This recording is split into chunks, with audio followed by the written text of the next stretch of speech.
event, possibly the first time the Indian Grand Prix where it's going to be crowned a new world champion. And here he's sitting in front of me, and I think we're next. Sebastian, you look so cool, so calm listening to your music. Are you that calm inside? Well, I'm nervous, excited, you know, to go racing. Yeah, could be a special day, but yeah, we've got obviously 60 long laps ahead of us. We start from pole. Let's see how the strategy turns out, and yeah, after that we'll know more. Fitting place, India, such a spectacular, wonderful country. It'd be fitting to have your World Championship here, surely. Yeah, definitely. I think shame we don't get to see enough of the country, only a very little bit, but yeah, it's a great circuit. I think all the drivers love coming here, so looking forward to race this track for 60 laps. I wish you luck. I'll leave you in the capable hands of Tanya. Thank you very much for that. So we're going to move along, and we'll see what is happening, because believe it or not, India has this, it just has, for me, magical. It has all the colour, it has all the history. And here we have the man who was seen on the screen. Kushan, how are you? You seem to be a national hero. 400 movies, and you've always played the bad guy. Is this the real man? Well, that's right. I play the bad guys in the movies, but I am very excited, very happy that Formula One is here in India, and this is the third year. What can you do to encourage the people, not just the people here, but the promoters, and that? Why can we not have more races? Why is this the last race at this moment? Oh, no, it's not going to be the last race. We pray and we'll make sure. I was talking to the local owners, Samir Gaur and everybody, that it makes us happy. It's a national pride. Of course, if there are difficulties, problems, all those problems need to be resolved. The Formula One race must stay in India. I agree. We're delighted to see you here. You're a great supporter. Love you for that.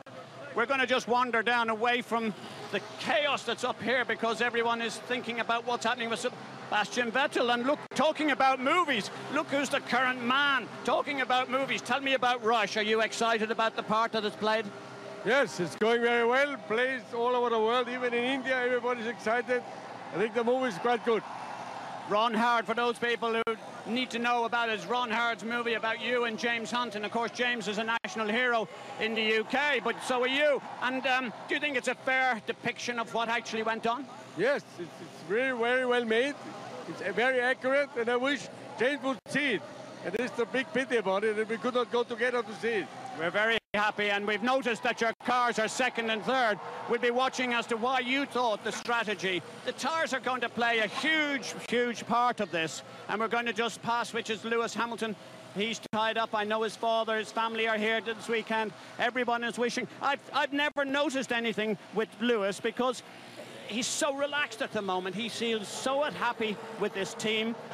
Ross Brawn, we saw Nicky Rosberg. So we're going to try, in fact, we have got a little chance here. We're going to nip in here and see. Rob Smedley is his engineer, who we know where he used to work, and we've just lost Felipe for a second. Brazilian television. Rob, your engineer, strategy-wise, what's the best? What's the quickest? I don't know.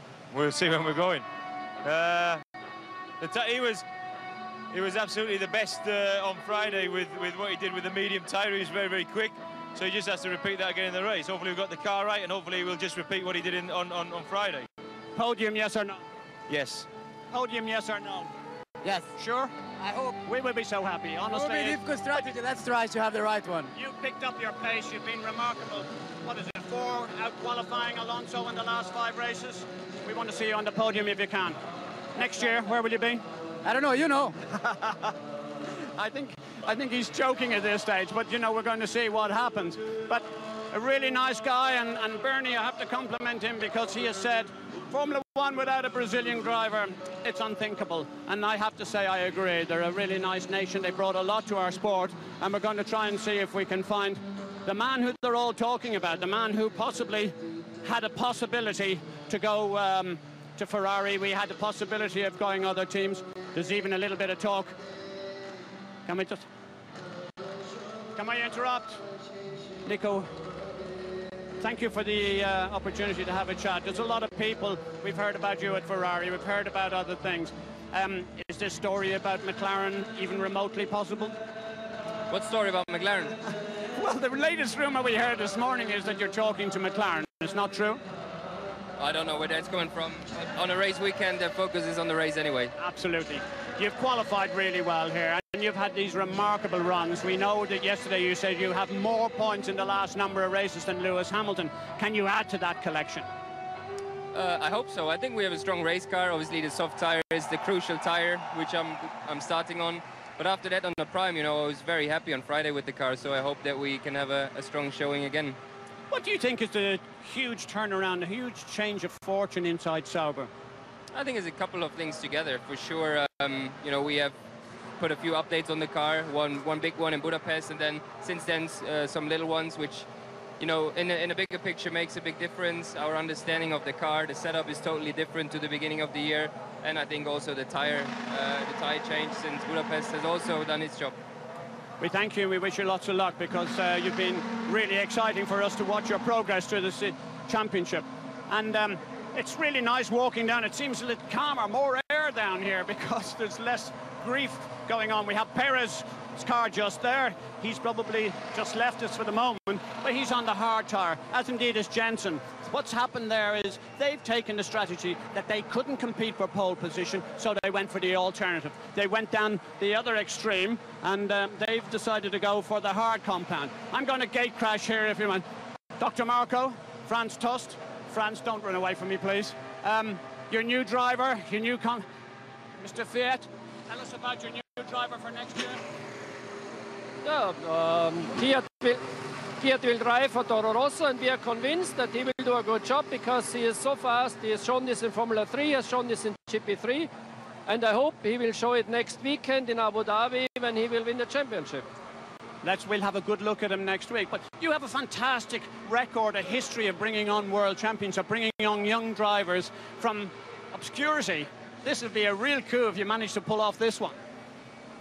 We just compared all our drivers which were in the frame for a Formula 1 seat, and I just can repeat what Franz said. He was the most promising one, and his curve from middle of the season was going up like that. He was in each category quick immediately, and so, you know, Red Bull is a brave company. We give young guys a chance, and we hope he delivers.